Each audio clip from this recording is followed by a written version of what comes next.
All right, hello everyone. Welcome to this Elder Justice Initiative webinar, how VOCA funds have been used for elder justice programs. My name is Lori McGee with the OVC's Training and Technical Assistance Center. I do want to take a moment here to see if everyone is connected. As with all technology, we may at some time experience a momentary lapse in the webinar session. So in the event of that problem, please be patient, remain with us. The webinar should resume shortly. If you do have a technical problem, please feel free to type a private chat message to the technical specialist, Danielle, in the chat box. If you cannot access the chat, you can also send Danielle an email at dmclean@ovcttac.org. That's DMCLEAN@ovcttac.org. If you do have questions throughout the webinar, please type them in the chat box. We'll be taking time to address as many questions as we can throughout the webinar. EJI has put together a series of these webinars for various audiences working in the field of elder justice and elder abuse. So please take note that our session today is being recorded. It will be available to all the audience, the OVC TTAC training website, and also the Elder Justice website. Our host, Susan Lynch, was unable to join us, although we hope she will be popping in later. I'm going to be introducing the Elder Justice Initiative mission and our speakers today. The Elder Justice Initiative was designed to support and coordinate the Department of Justice efforts to enforce and have programmatic efforts to combat elder abuse and neglect and financial fraud and scams that target older adults. So as you can see, it's a tall mission. It covers a wide variety of issues. And in order to tackle such a large mission, the initiative employs some comprehensive efforts like promoting justice for older adults, helping older adults, older victims and their families, enhancing state and local efforts through training and resources, and supporting research to improve elder abuse policy and practice. A lot of this information and resources can be found on our Elder Justice website. That's elderjustice.gov. Screen here is showing a image of the home screen. So again, for webinars such as this and other training materials and resources, documents, and other resources, you can find those on the website here. So at this time, I'm going to turn things over to Kate Peterson, the Attorney Advisor for the Office for Victims of Crime with the U.S. Department of Justice, to introduce herself and a colleague. They also have a few questions for you so that we can get to know you better. Kate. Great, thanks very much. Hi, everybody. Thanks for joining us. And I just saw a communication from Susan, so I think she will be joining us in just a minute so we can get her in on the conversation right away, which is fantastic. All right, so with that, so let me just introduce myself first, and then I'm here with my colleague Adrian, and he can introduce himself as well. My name's Kate Peterson. I'm an attorney advisor with the Office for Victims of Crime. I've been here for about 4 years now, and have really enjoyed being able to work with the Elder Justice Initiative and the folks there, and really trying to spread the word about how VOCA funding can be used to support elder abuse efforts for crime victims. Adrian? Hi everyone, my name is Adrian Willeret. I'm the OVC Technical Writer-Editor. I've been with the office since 2014, just over 3 years now, and I help OVC staff with writing and editing assignments, and I help coordinate the publication of a variety of documents that are printed and go up on our website. And speaking of the website, I'm here to support Kate in navigating through some of the sites that you'll see later on during this webinar. Yeah, so on that note, so Adrian and I thought it would be a good idea to introduce you to the OVC website to get you all familiar with it. So rather than having a PowerPoint presentation, we're actually going to be using the website as we go through and showing you all the places that you can get information from our OVC website so you can take it forward and hopefully use it and share it with your colleagues. And as we go through, I know that Lori and Danielle will be tracking questions, and we really hope to be able to give you all some practical guidance and understanding of how VOCA funds are distributed And we really want you guys to ask us questions so we can try to answer them, and if we can't, we'll certainly follow up with you. So with that, I see some people, the polling questions are on, and some people are starting. So let me say the first question is, how familiar are you with OVC and the mission of OVC? So we'll give that a couple seconds for everyone to have a chance to respond.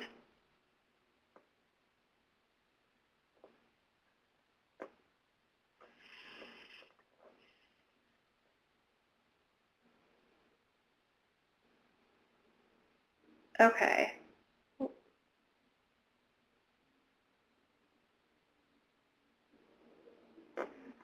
Okay. Before we get to the polling, Susan, are you here? Yes, this is Susan. I'm here. Susan! So glad you came in. Sorry for all the confusion. All right, Susan, I'll backtrack and just let you introduce yourself and get situated. Oh, terrific. Okay. Well, good afternoon, everyone. My name is Susan Lynch, and I'm Senior Counsel for Elder Justice here at the Department of Justice. My work basically focuses on prosecuting long-term care facilities that don't adequately care for their residents, as well as working on the policy side with wonderful colleagues like Kate and Shelley and others. And so I'm happy to join you today, and apologize for the confusion in the times. Okay, great. So we had started with the polling, Susan. So just to read back the results. So some people are not familiar with, there's about 12 people responding, that's 20%, 12 people who are responding that they're not at all familiar with OVC, 64% saying they're somewhat familiar, and 13% saying they're very familiar. So for that 13%, I hope I don't bore you, but to the first two groups, I hope that you will walk out of here feeling more familiar with the OVC, and OVC funding. All right, so can we go to the next question? Thank you.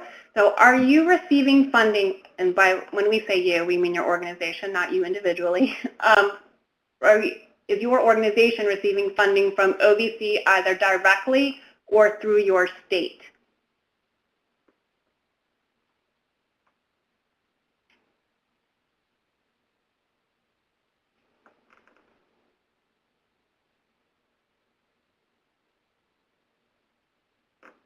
All right, so it looks like about a little more than half of you all participating, your organizations are not currently receiving any type of funding from OVC. A little less than 20%, now almost 20%, are receiving money directly from OVC. And then about 26% are receiving money through the state. So we're going to explain what that means in just a few minutes. Okay, let's go to number 3. Thank you.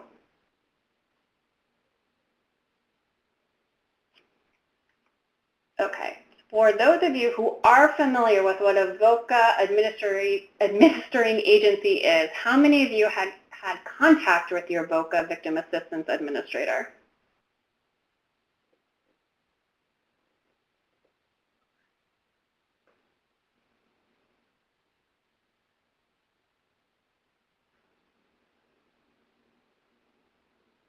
Oh, that I was really not expecting that result. That's interesting. So about 30% of you, for those of you who know what a VOCA Victim Assistance Administering Agency is, about 32% now has had contact, and then 25% haven't, and a lot of people don't know what that is. Again, we hope to have that cured by the end of the session. All right, next question.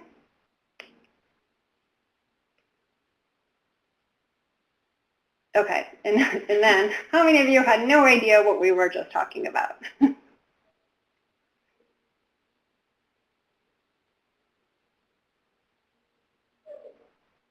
Okay, good. So most people have a little bit of knowledge, but not that much experience with the agencies.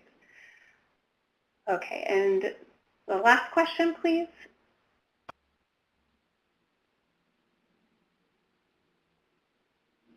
Okay, so this is drilling down into the details. Does your employing agency receive VOCA Victim Assistance Funding? And that's the state level funding that would be received through the state at the subrecipient level.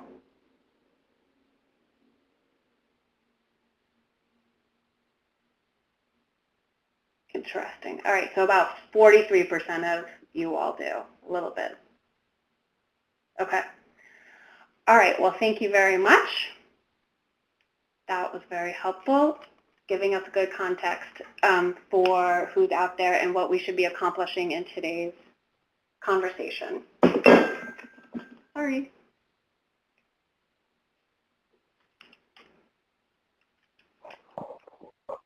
All right, so Kate, now that we have a better understanding of how many people are familiar with OVC, can you please give us a brief overview of OVC and its mission?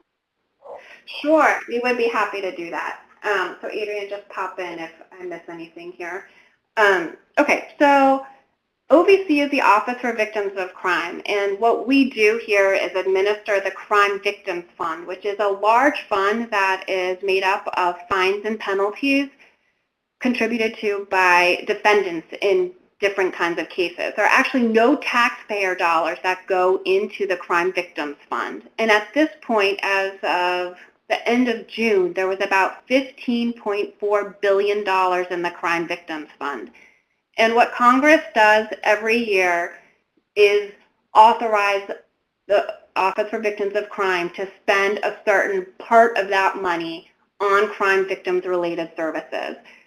So what we do is issue money through solicitations, and then the majority of the funding goes to states through formula funding, and then also to local, regional, and other state programs through what's called discretionary programs to support victims and crime victim-related programs. And part of our mission is also to raise awareness both about crime victims issues and also about what our office does to spread the word to try to enhance this types of services that are available to crime victims. So this is one of the reasons why we are really grateful to Shelley and Susan and to Andy Mao from Elder Justice Initiative to have arranged this webinar so we could participate. The Office for Victims of Crime, we operate under a statute. So we have, in 1984, President Reagan signed into legislation the Victims of Crime Act statute. That's what VOCA stands for. And under VOCA, there are 4 priority areas that state-level funding must be used for. That is for child abuse, sexual assault, domestic violence, and underserved populations. And the significance of those 4 priority areas for you all is because elder abuse really falls under each of those categories. And when it comes to what an underserved population is, that is to be defined at the discretion of the state. So many states are including elder abuse as an underserved population, but there's also potential there, if they are not, for you all to be collaborating with your partners and approaching administrators, which I'll talk about toward the end of this session, encouraging them to include elder abuse as an underserved population. And so what that means in practice is that states must spend 10% of their VOCA victim assistance funding on each of those category areas. So 10% on child abuse, 10% on sexual assault, 10% on domestic violence, and 10% on underserved populations. Can we go to the 21 link? Thank you. Okay, so as part of our office's mission and outreach to the community and to stakeholders, we conducted a strategic outreach program effort, really, and developed the Vision 21 Transforming Victim Services final report. And in that report, it really identified what the needs were of crime victims and what areas we really needed to improve on. So this is it's very critical in defining helping us define what our current mission is. Some of the areas that were identified as really lacking in services were legal assistance, and also technology and multidisciplinary team responses. Again, all really critical to those of you who are providing elder abuse services. So with that, I think that covers kind of a very broad overview of our office. Adrian, is there anything else that you wanted to add in? Nope, I think you covered it. Okay. So Kate, I had a question for you. Again, this is Susan. So many of us have heard that there's been a a huge increase in funding at OVC. Can you explain to us what that actually means? Yeah, sure. Yeah, I think it gets confusing because everyone talks about this huge increase, and it's what does that actually mean, and how does it trickle down and impact service providers? So in in 2014, Congress authorized OVC to spend $750 million on crime victim-related services. In 2015, Congress more than tripled the amount of that funding and authorized us to spend $2.36 billion. And in 2016, it went up to $3.042 billion. And in 2017, it went down slightly, but not that significantly, and it's at $2.57 billion. So really, that's a huge increase within the last 3 years of this type of funding. So Adrian, can we go to the funding stream part of the website? So what we had just talked about, Susan, what I was just talking about a little bit earlier was the VOCA Victim Assistance Funding. So I want to take a step back and kind of explain under VOCA what the different funding opportunities are that are especially relevant to you all as the victim service providers. So one is the state funding. So we are required under VOCA to issue a certain amount of funding to all states through both compensation funding and VOCA Victim Assistance Funding. For the purposes of this webinar, we're focusing on the VOCA Victim Assistance Funding because that's really the money that is available to victim service providers through the state. So what happens with that funding is that OVC distributes it by formula, which is in VOCA, and sends it out to the different states. At that point, the states then issue either requests for proposals, RFPs, or they can issue the money in other ways down to subrecipients that are providing the services. The reason why we are focusing so much on this is because while the funding increased to OVC over the last 3 years by more than 3 times as much, in effect, because of the formula, what happened is that state funding has gone up at least 4 times as much. So the states are really flushed with money right now and are looking to expand the ways that they are spending these resources. And they are looking to hear from service providers about new and innovative ways of spending this money to serve victims. And there really is, thanks so much to the efforts of the Elder Justice Initiative, there's really been a huge focus on elder justice work and on the need for elder justice services. So the VOCA Victim Assistance Administrators, and those are the people who are actually responsible for distributing the funding at the state level. They sit in the VOCA Victim Assistance Administering Office. They have been their awareness is being increased, and there's a huge outreach effort to those administrators on the need for elder justice victim-related services. And I know that they are participating in webinars. They've also made a huge effort to outreach to them at conferences, and there's one-on-one training and technical assistance that's being provided to the administrators on this issue. And they are very eager to learn about all the different kinds of programs that are out there and available and impactful for elder victims. So I just want to give an example. In 2017, we expect that approximately $1.846 billion will be distributed to the states, and that's out of the $2.57 billion that OVC is authorized to spend. So you will see that that really is the majority of the funding that's going to states.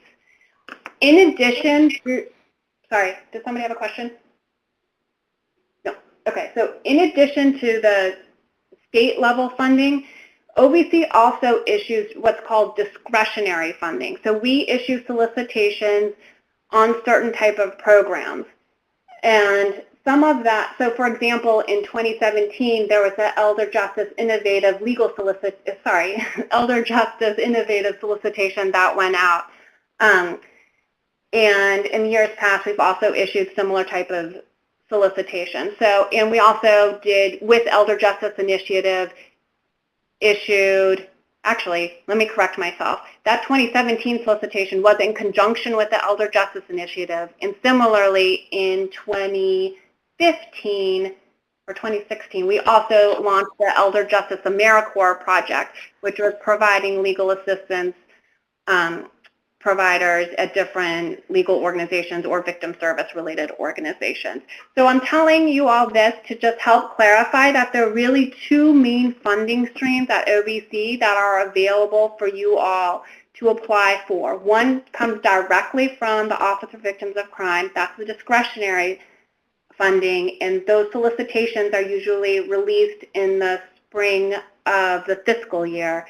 And then also there's the VOCA Victim Assistance formula funding that's accessed through the state. So I hope that made some sense, Susan. I know it's a lot of information. Well, let me ask you then, Kate, so given that the majority of the funding is distributed to the states by formula for victim assistance, right? I mean, how do the states disperse those funds? If you could go in a little bit more detail on that. Sure, great question. So on the initial practical level, what happens, as I mentioned, is that the states can distribute the funding competitively or otherwise. They have a lot of authority in how they issue that funding. But really what's guiding how states distribute the funding is the VOCA Victim Assistance Rule that was recently finalized and published in August of 2016. And that doesn't actually sound that recent, but it took like 13 years to get it done. So in the big picture, that's kind of recent. And the rule was very exciting for, I guess, those of us who appreciate the nerdy black and white letter of the law, but really in practice, what it was exciting is exciting because it really clarified how VOCA victim assistance funds can be used and expanded the use of that funding. So can we pull up the comparison chart? So this is on the OVC website. This is the Vision 21 Transforming Victim Services final report that I was talking about. The reason why this is most significant to you all is because by the end of this, when we talk about ways to contact your administering agency, this is a product that you want to take with you and talk to your administering agencies about. This was produced with the input from VOCA Victim Assistance Administrators. So this document was literally partially written with them. It's their words. They are invested in this just like the victim service providers and stakeholders. All right, so then the next document that we wanted to share with you is the different funding streams. Again, this is on the OVC website, and this gives a very detailed walkthrough of what the different funding streams are. I focused on only two of them because I think they're most significant for our purposes. And then we talked about the VOCA Victim Assistance Rule, and this is the link to the Federal Register and where the VOCA Victim Assistance Rule is located. Again, this is also on our website, and you can also access it, obviously, through the Federal Register. And then what we were just getting into is this brilliant document that one of my colleagues developed, which is a side-by-side comparison of the VOCA Victim Assistance Guidelines, and that's what was previously governing how states could use VOCA Victim Assistance funding compared to the new rule. So between my colleague Ann and Adrian, they both worked on this and got this up here and accessible to the public. And it literally goes one by one through the changes to the rule and highlights the differences. So I'm going to focus on a couple things that are different and I think are most relevant to you all. In the new rule, it clarifies that VOCA victim, in the preamble, it clarifies that VOCA victim assistance funding can be used for adult protective services funding so long as those services are related to victim services. Also clarifies that VOCA victim assistance funding can be used for housing and for housing and relocation expenses. So that's really significant, and especially with the relocation, so that's a change from the guidelines. VOCA Victim Assistance Funding can also be used for forensic interviews now. And that is, so long as it's not just for law enforcement investigation, it has to be beneficial to the victim and conducted by a qualified and trained interviewer. And as I mentioned before, VOCA Victim Assistance Funding can be used for legal assistance, and this rule really expands how those funds can be used for legal assistance. So whereas before it was somewhat limited, basically now all funding can be used for all victim-related legal assistance needs except for torts or criminal defense. And one thing I wanted to really focus on, Susan, is that while this is a huge change and it really does greatly expand the use of the VOCA Victim Assistance Funding, states still maintain the discretion about how they want to use the funding. So this kind of sets a broad floor about how funding can be used, but the states then can narrow it down and may or may not choose to spend funding on certain programs. But again, it's really up to the state on how they want to use the funding. And then going back to what we talked about when we first started was the 4 different priority areas. It's the rule that sets out that 10% of the VOCA Victim Assistance Funds must be used for child abuse, sexual assault, domestic violence, and underserved populations. And so, in terms of narrowing the question, I mean, do you have examples that you can share with the group on how states are using the funding to support elder justice programs in particular? Yes, we can. So when Adrian and I were trying to prepare for today's webinar, we asked the people who oversee our performance metrics tool system to compile some of the data. This is a brand new system. We call it the PMT. Yeah, the acronym is easier for me than the actual name. So we're still working on some tweaks within the PMT. So I'm going to try to give you a broad overview, and then Shelley Jackson from the Elder Justice Initiative prepared some anecdotal analysis of some programs that are funded with OVC, VOCA Victim Assistance Funding. So we asked them to try to identify how many states are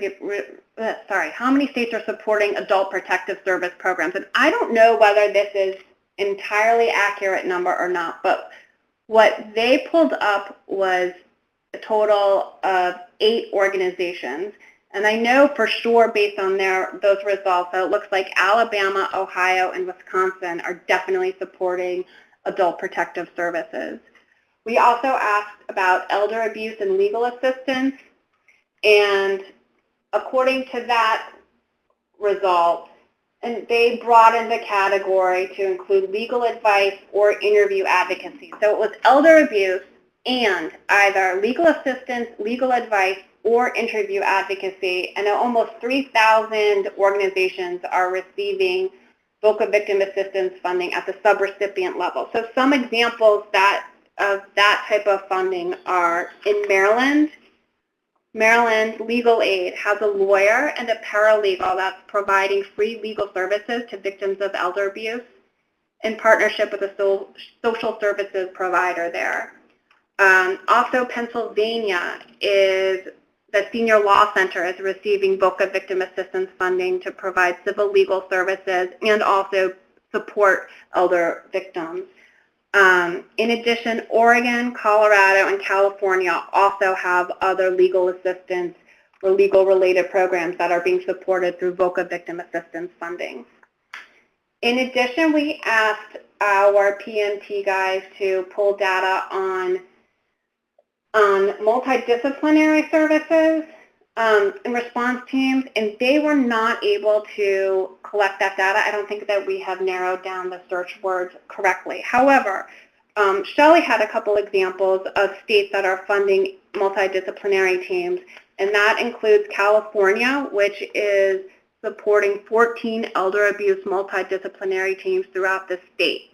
One example in California is the Elder Abuse Forensic Center, which is providing additional services in medicine and neuropsychology to provide comprehensive services and achieve better outcomes for the elder and dependent adult population in Riverside County. Additionally, the District of Columbia is also supporting a multidisciplinary response team. It's called the District Collaborative Training and Response for Older Victims. It's a team dedicated to providing training, increasing collaboration, and strategically planning services for victims of elder abuse. The team is comprised of many different victim service and medical facilities in DC. Just as an example, Adult Protective Services from DC is involved, the Metropolitan Police Department is involved, Legal Counsel for the Elderly, the U.S. Attorney's Office for the District of Columbia, the DC Coalition Against Domestic Violence, the DC Forensic Nurse Examiners Program. That's just an example of the many different organizations that are involved in that MDT response. We also asked them to pull data on elder abuse and hotline and crisis line responses, and that was a total of 1,534 organizations. So that's about 1,500 organizations throughout the country that are receiving some type of VOCA victim assistance funding to support those services. And we also wanted to highlight, now I'm getting more into Shelley's data, and I want to highlight some of the programs that Shelley found that that VOCA funds are being used to support.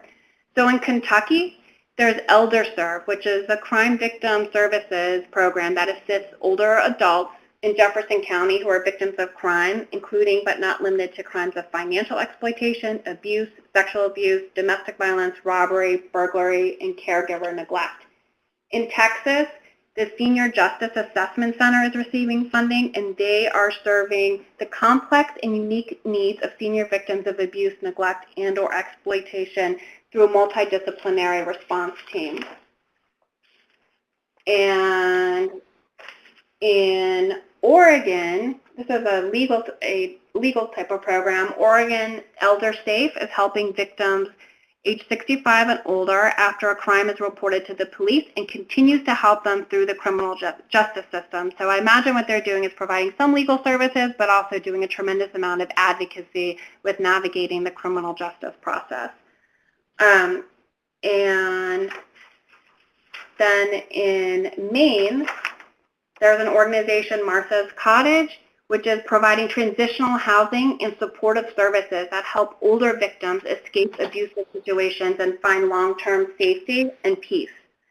In Pennsylvania, another Pennsylvania-based program is providing advocacy for victimized elderly program, and that is providing victim advocacy for any adult over the age of 60 who has either been a victim or a witness of a crime in Philadelphia, including older adult victims in long-term care facilities.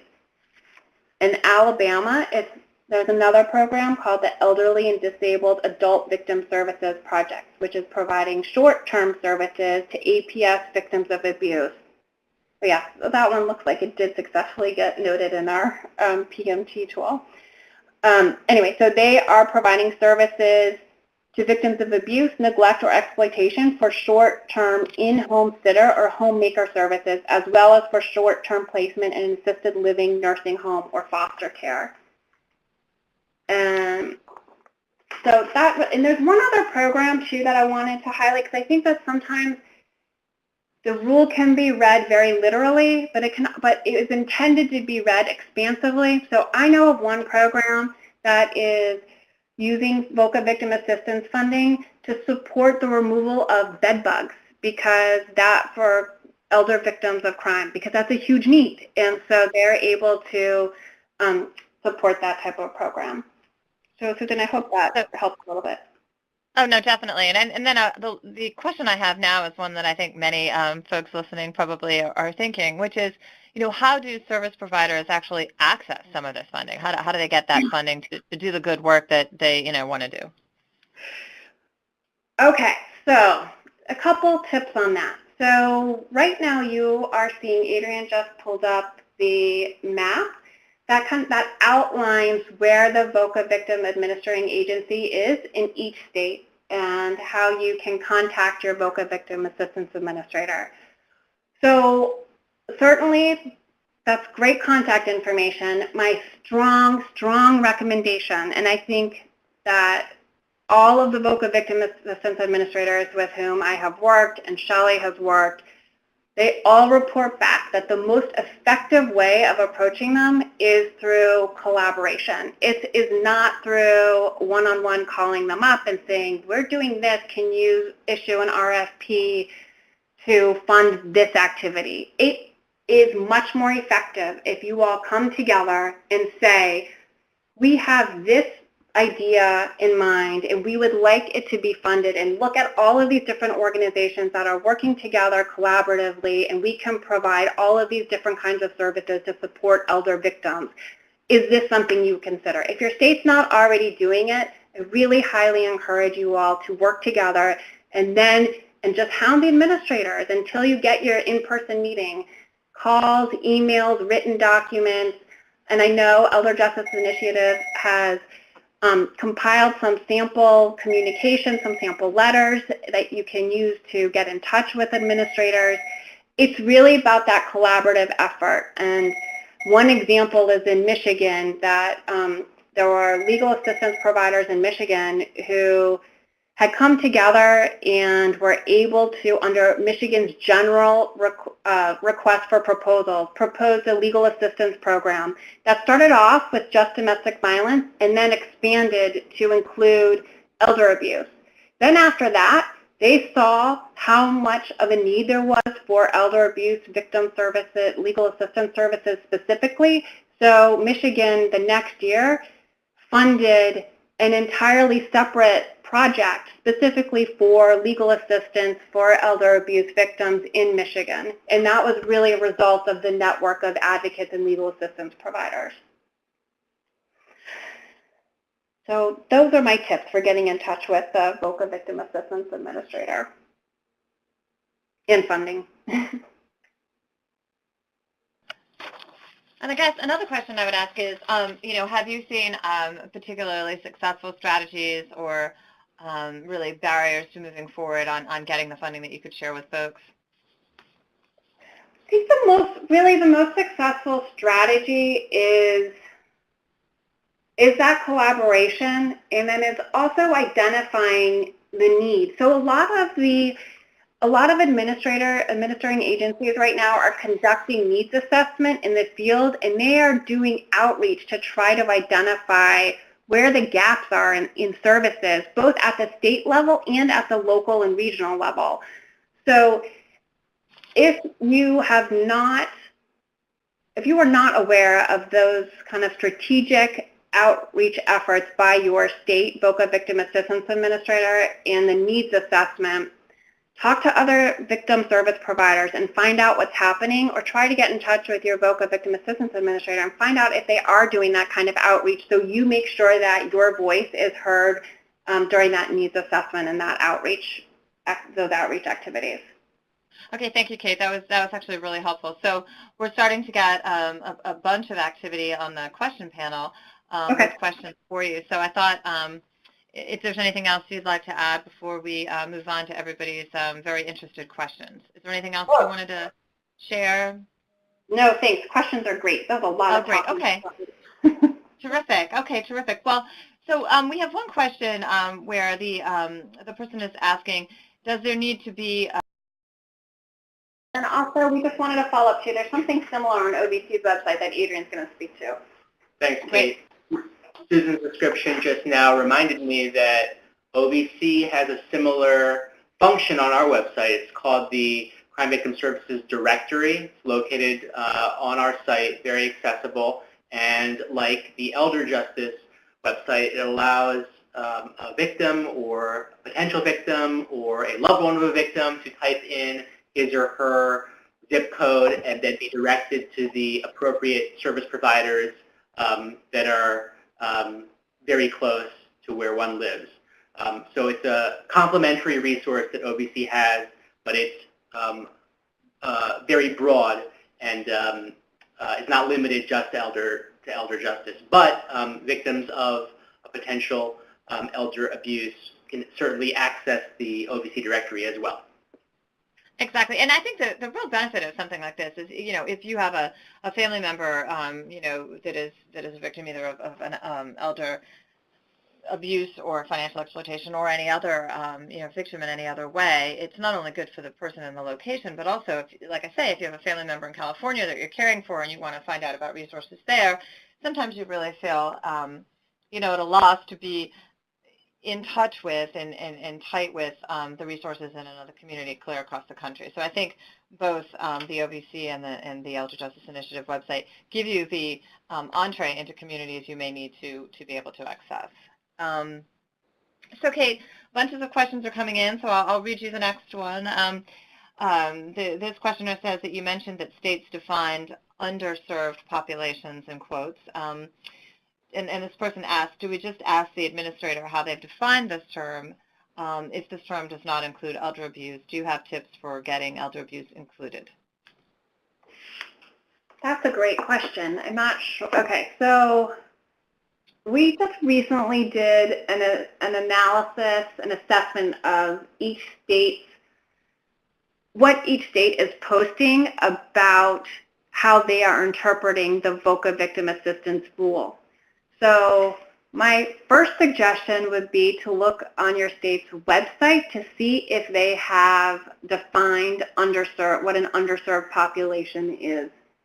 And my next suggestion is, if you cannot find it there, is to email me. I think my contact information is on there, and I'll see if we have that information. I'm not sure. States may be required to provide us with how they are defining underserved populations, so we may have that information. And then, of course, you can always call or contact your VOCA Victim Assistance Administrator to try to get that information. They're just extremely busy, so I don't know how timely or responsive they will be. Which is actually frequently criticism of me, too, but I'll try to be timely and responsive.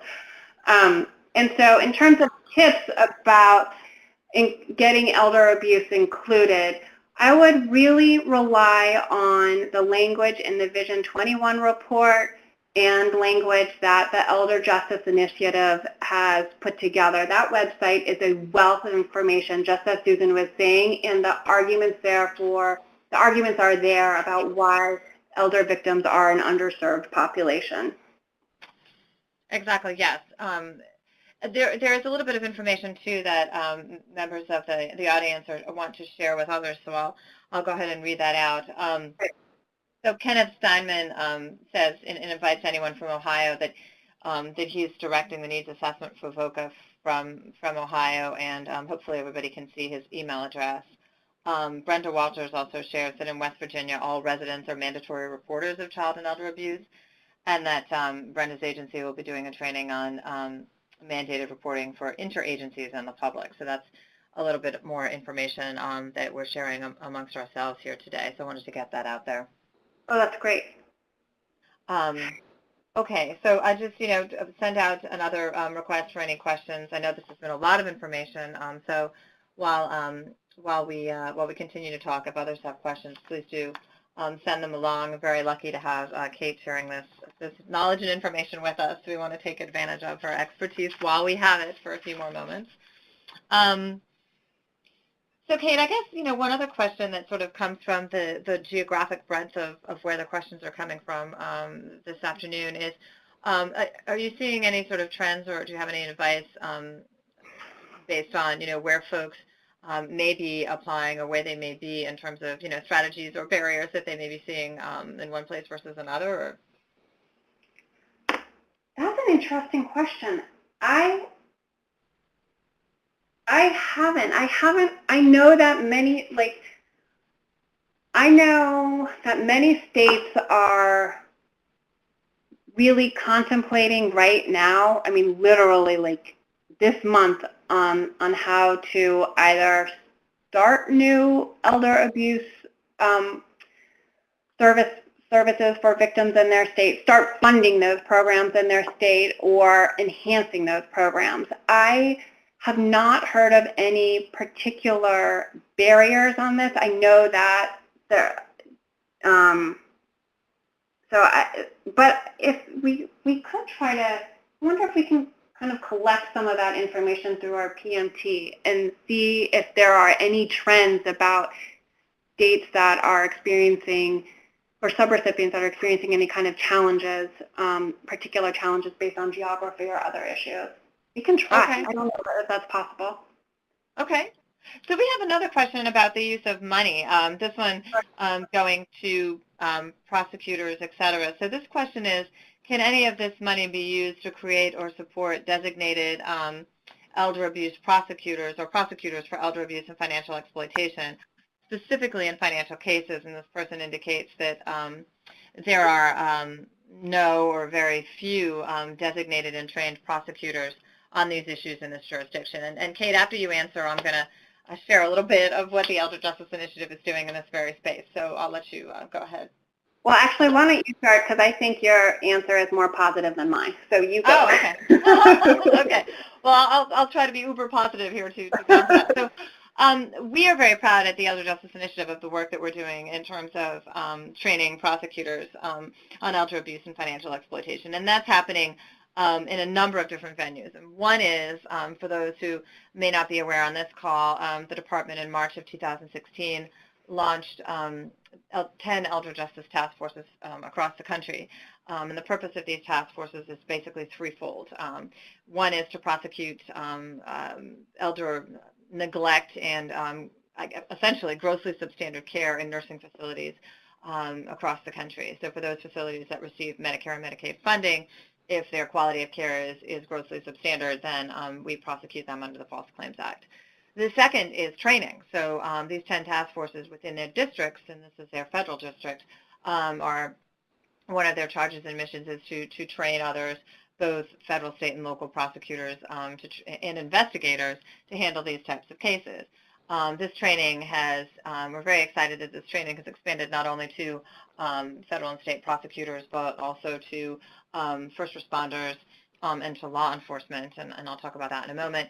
And then thirdly is community outreach, and in the process of community outreach, there you're really educating the community on, financial scams, right? So it's sort of this idea that knowledge is power, and if in fact, the older adult knows that the IRS is not going to call them and ask them for their intimate financial information and doesn't feel compelled to give it, but rather hangs up, then you've basically prevented one case of financial exploitation as opposed to having to prosecute it, right? So those are the three different functions of these task forces that were just launched a year ago.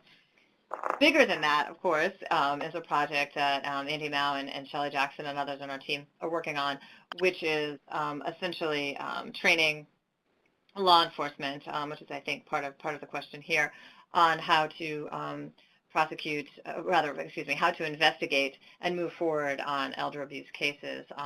A group of us, and I'm working with folks on this, is also training first responders. So folks who show up, particularly in the community, but can also be in the long-term care facility, on scene and see that there's an elder who's been, in this case, more likely physically abused, know that elder abuse, number one, is a crime in the state. Number two, how to collect evidence and create reports in such a way that can be used later on. So really trying to build the infrastructure and the knowledge is, I think, something that the department is committed to, both at the main justice level and through the task forces. So, Kate, let me turn it over to you to add to that. But that was pretty positive. Yeah, that was very positive. I knew you had a more encouraging answer than I did. Because by statute under VOCA, our funds cannot be used for prevention. So that does include funding prosecutors. But what VOCA Victim Assistance Funding, and then generally OVC funding, can be used to support training to law enforcement and prosecutors on victim-focused responses and trauma recovery. So as long as there's a myriad of different victim-related issues that can be used, that law enforcement and prosecutors can be trained on, and victim assistance funding can be used to support those efforts. But an actual position to prosecute or to investigate this type of crimes, these type of crimes, VOCA funds can't be used for that. And so that's our answer. Okay. And we have another question from someone who says, are there any task forces in Arizona or in the West Coast? And that's actually a really great question because you made me realize that I can speak about another something else differently than I probably should have. Yes, on the West Coast. In Seattle, there's a task force there, which is, I believe, Western District of Washington, and in San Francisco, Northern District of California, there is a task force. And what I should have said, are two things. So number one, on the Elder Justice website, if you go to this section involving prosecutors and click on that, and I won't do the share screen now because obviously all of the information is up there that Kate's been using, but if you go to prosecutors, you will see an entire section for task forces. If you click on task forces, you will see all the task forces, but the good news is you'll also see contact information. And so the contact information there are prosecutors, generally civil chiefs or those folks who are basically the task force lead in that jurisdiction, who their email is there, and you can email them with questions, or they're very open and have agreed to be up there publicly. So that's some information. I think to get to the question of, the task forces, really were selected because they had expertise in the area of skilled nursing facility prosecution, but also because there was such a strong federal, state, and local connection and basically multidisciplinary team that it was existing. Because an organization or an area does not have a task force does not mean that the department doesn't support all of the activities of training, community outreach, and prosecution in that jurisdiction. So, for example, in Arizona, we work with some great federal prosecutors there and state and local folks that if you have a particular interest, we can put you in contact with. But the task forces really were an opportunity to start in 10 jurisdictions a more formalized process that in many cases is formalizing a network that already exists. So so that's that on that. And then we have another question, Kate. Do you know how to get information on the OVC Directory of Victim Services corrected if there's an error in there? Well, I'm going to turn that one over to Adrian. Sure, yeah. There should be an email address. It's askovc@ncjrs.gov, I believe. I can confirm that by the end of the webinar. So the short answer is there's an easy fix by emailing OVC, and I will just confirm that I've given you the right email address. I'll let you know in a few minutes. Okay, thank you. Sorry, Susan, can I just, can I just clarify something I mentioned earlier? Of course. Okay, so this is about the sample letters and communicating with the VOCA Victim Assistance Administrator. So I did get in touch with Shelley, and she clarified for me that what is available as a resource is what's on Access to Justice's website, and that is, they do have the sample letters and sample communications that really have been successful in getting VOCA Victim Assistance Administrators to fund legal assistance programs in particular, but of course you can broaden it so it's not just legal assistance. What she said is that what she and other folks at Elder Justice Initiative usually recommend is to contact the administrator directly to get a sample letter. I would also suggest, they may be in the process or are going to start developing sample letters. My suggestion before you contact an administrator is to just reach out to some of the other victim service providers in your community. So who, even if you don't have a direct relationship with them, most states are funding different domestic violence and sexual assault programs. So, and legal aid too. A lot of the legal aid organizations are doing outreach to their VOCA Victim Assistance Administrators. So there will be sample letters for sure among those organizations. So I would contact them too to see if they'd be willing to share. But I think this is something that we can certainly work on with the Elder Justice Initiative too, about some sample letters to post, make available so that service providers can have an easier way of accessing and contacting their VOCA Victim Assistance Administrator. And I see that Adrian has pulled up the information, and of course he was right. I can't believe you even doubted yourself for a second. So that's right. I gave you the right email address, and I will just give you a little tutorial on how to get there. So I pulled up the directory. Hopefully, we are still sharing our screen. Oh, I'm echoing. I'm hearing myself now. Not anymore. Okay. The URL is ovc.ncjrs.gov/find-victim-services. This is the home page for the OVC Directory I mentioned. Click right here on Get Posted.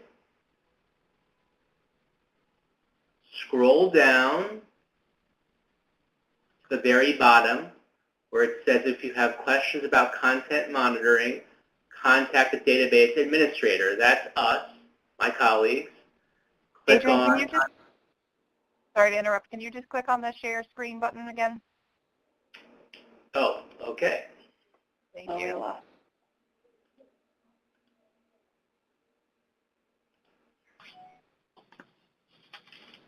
All right. Is that good? Yes, thank you so much. Great. So here's that homepage again. It's ovc.ncjrs.gov/find-victim-services. That's the homepage for the OVC Directory. Click on Get Posted right here. It's hyperlinked. Scroll all the way down to the bottom. You'll see the very last sentence of the page is, if you have questions about content monitoring, contact the database administrator. Click on that link. And here you go. If you have a question or comment, please email askobc@ncjrs.gov, and that will allow you to update the information that should be posted in the directory, anything whatsoever. And Kate, I had a quick question. How are we doing on time? Do we have a couple minutes, or are we over time? Lori? We are at time. Okay. So I'd like to suggest that if you do have other questions that you can email them in. We can put that email address back up on that last slide.